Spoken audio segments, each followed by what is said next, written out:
Shalom, selamat pagi jemaat dikasih Tuhan. Kembali pagi hari ini kita berjumpa lagi dalam renungan pagi. Mari kita akan bersama-sama merenungkan firman Tuhan. Sebab kita percaya firman Tuhan adalah sumber kekuatan yang menjadi dasar bagi langkah hidup kita, sekaligus penuntun dan menerang langkah kita. Mari sebelumnya kita akan berdoa terlebih dahulu.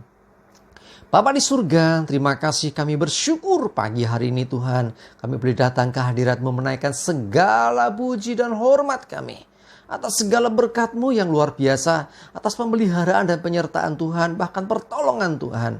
Dan pagi ini juga Tuhan, kami memerlukan firman-Mu yang akan menuntun kami. Mari singkapkan dan nyatakan kebenaran firman-Mu dan urapi kami sehingga bisa menangkap pesan Tuhan dan juga melakukannya dalam hidup kami. Terima kasih, dalam nama Tuhan Yesus kami berdoa dan bersyukur. Amin.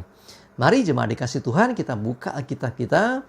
Renungan pagi ini yang pertama saya ambilkan dari Ibrani 5 ayat 13 dan 14. Saya bacakan.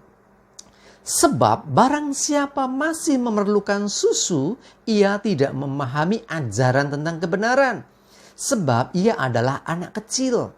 Tetapi makanan keras adalah untuk orang-orang dewasa yang karena mempunyai panca indera yang terlatih untuk membedakan yang baik daripada yang jahat. Jemaat dikasih Tuhan, ini bicara tentang pertumbuhan rohani. Ada anak-anak kecil, ada bayi-bayi rohani. Tetapi juga melalui pertumbuhan yang benar, yang baik akan menjadi orang-orang yang dewasa. Bayi-bayi membutuhkan susu untuk pertumbuhannya. Jadi seringkali ketika orang bertobat, ya, kita mendapati seringkali, dia doanya selalu dijawab Tuhan, banyak mujizat terjadi dalam hidupnya. Ya, that's okay, bagus. Dia akan semakin bertumbuh. Tapi lama-lama kenapa ya setelah ikut Tuhan sekian lama, kok sekarang doaku gak cepet-cepet Tuhan jawab? Ini bukan masalah Tuhan menjawab atau tidak sesungguhnya. Tetapi seringkali kadang Tuhan izinkan untuk kita tidak menjadi bayi. Untuk kita makin dewasa. Karena apa? Karena dibutuhkan satu proses untuk menuju dewasa itu. Kenapa kita harus dewasa? Ingat, kita ditentukan sebagai mempelai Kristus. Tidak mungkin toh pernikahan, perkawinan itu orang dewasa dengan anak-anak. Karena itu kita harus dewasa. Supaya kita layak di hadapan Tuhan. Ya, kalau anak kecil, ya dia perlu susu untuk pertumbuhannya. Dalam terjemahan yang lain dikatakan, barang siapa masih memerlukan susu saja. Ya, bergantung kepada susu intinya. Jadi nggak ada makanan yang lain. Ya dia masih anak kecil. Bayi kan kita nggak pernah kasih makanan yang macam-macam. Cukup susu saja. Nah, tetapi seiring jalannya waktu, kita harus terus berjuang semakin dewasa. Akhirnya ada yang namanya makanan keras. Apa ya makanan keras itu? Kalau makanan susu itu mungkin sesuatu yang lunak, sesuatu yang indah, sesuatu yang luar biasa. Mungkin kita menerima makanan-makanan yang lembut seperti Tuhan mengasihimu, Tuhan memberkatimu. Nah itu nggak salah, kita orang dewasa pun juga butuh yang demikian. Tetapi seiring jalannya pertumbuhan, kita pun akan mendapati yang namanya teguran Tuhan. Kita mengalami yang namanya tongkat didikan yang dari Tuhan. Nah artinya apa? Makanan-makanan keras ini dibutuhkan supaya kita semakin kuat. Menjadi orang-orang dewasa yang kuat. Ya, jadi memang prosesnya dari bayi, tapi nanti akan semakin dewasa. Coba lihat 1 Korintus 13 ayat yang ke-11. Ketika aku kanak-kanak, aku berkata-kata seperti kanak-kanak. Aku merasa seperti kanak-kanak. Aku berpikir seperti kanak-kanak. Sekarang sesudah aku menjadi dewasa, aku meninggalkan sifat kanak-kanak itu. Nah, kalau anak-anak seringkali kan manja pokoknya. Ya, kalau minta apa-apa pokoknya, makanya ada istilah kemeratu-ratu. Segalanya fokus kepada dirinya sendiri. Rasul Paulus mengatakan waktu kanak-kanak ya seperti itu. Cara berpikirnya, cara bertindaknya, perkataannya ya itu anak-anak. Tapi seiring waktu setelah dewasa dia meninggalkan sifat itu. Artinya dia menjadi orang-orang yang bukan lagi anak kecil. Nah, kalau anak kecil kan fokus kepada dirinya. Orang dewasa sudah tidak lagi fokus untuk dirinya sendiri. Dia mulai memikirkan orang lain. Bahkan dia mulai memikirkan akan pekerjaan Tuhan. Dia mulai memikirkan apa yang Tuhan ingin untuk dikerjakan. Itu orang dewasa. Jadi kedewasaan itu menjadi keharusan buat gereja Tuhan. Zaman dulu yang penting datang ibadah, dengerin khotbah, nanti selesai pulang.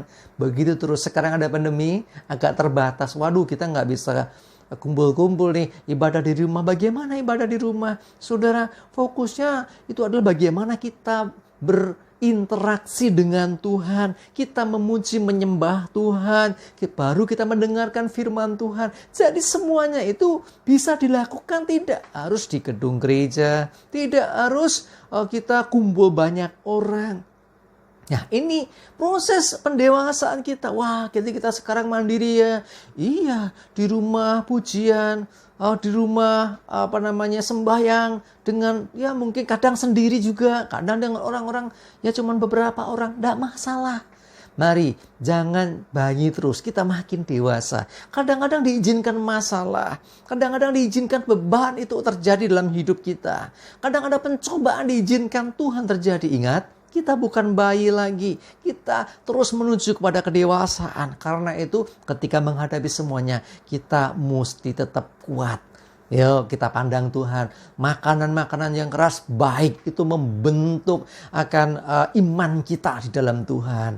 Karena itu jangan cukup hanya berita-berita penghiburan. Oh, susu yang segar, ya makanan rohani kita yang lembut-lembut. Nah, tiba waktunya kita akan menerima makanan yang keras. Ada didikan, oh diutus Tuhan. Pergi, jadikan semua bangsa muridku. Nah, pergi beritakan Injil kepada segala makhluk. Nah, ada perintah-perintah Tuhan. Bahkan harus menderita bagi nama Tuhan. Berbagilah orang yang dianiaya karena kebenaran dan sebagainya. Itu makanan-makanan keras. Mari nikmati makanan-makanan baik yang lembut maupun yang keras. Karena semuanya baik untuk pertumbuhan rohani kita. Ayo kita menjadi dewasa. Ingat, kita tidak bisa hanya mengikuti ya pokoknya pertumbuhan alami. Nanti kan dari kecil lama-lama nanti dewasa. Enggak, yang namanya pertumbuhan rohani itu butuh sikap. Kita mesti memilih untuk aku mau bertumbuh, aku mau dibentuk Tuhan, aku mau dipimpin Tuhan, aku mau dipakai Tuhan. Jadi bukan saya sepenting Kristen, sepenting jadi jemaat biasa saja. Saya mau katakan tidak ada istilah jemaat biasa. Karena setiap perintah Tuhan berlaku untuk semua orang percaya. Misalnya, pergi jadikan semua bangsa muridku. Itu bukan hanya untuk pemimpin-pemimpin, tetapi untuk semua orang.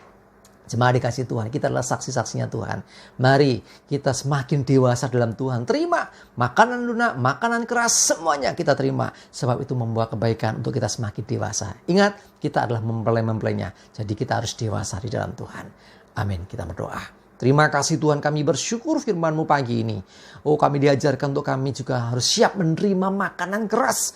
Sekalipun mungkin tidak mudah, sekalipun tidak seperti susu yang penuh dengan kelembutan, penuh dengan kesegaran. Kadang-kadang kami menerima hal-hal yang berat, tetapi kami percaya itu membawa kebaikan, mendewasakan kami, memproses hidup kami semakin hari semakin dewasa dan berkenan di hadapan Tuhan. Terima kasih Tuhan, kami mengucap syukur, kami serahkan hidup kami terus dalam pimpinan dan penyertaan-Mu, jauhkan celaka mara bahaya, dalam damai sejahtera dan berkat Tuhan. Terima kasih, di dalam nama Tuhan Yesus kami bersyukur dan berdoa. Amin. Mari jemaat dikasih Tuhan, semangat terus, maju terus dalam iman dan pengharapan. Tuhan Yesus memberkati kita semua. Amin.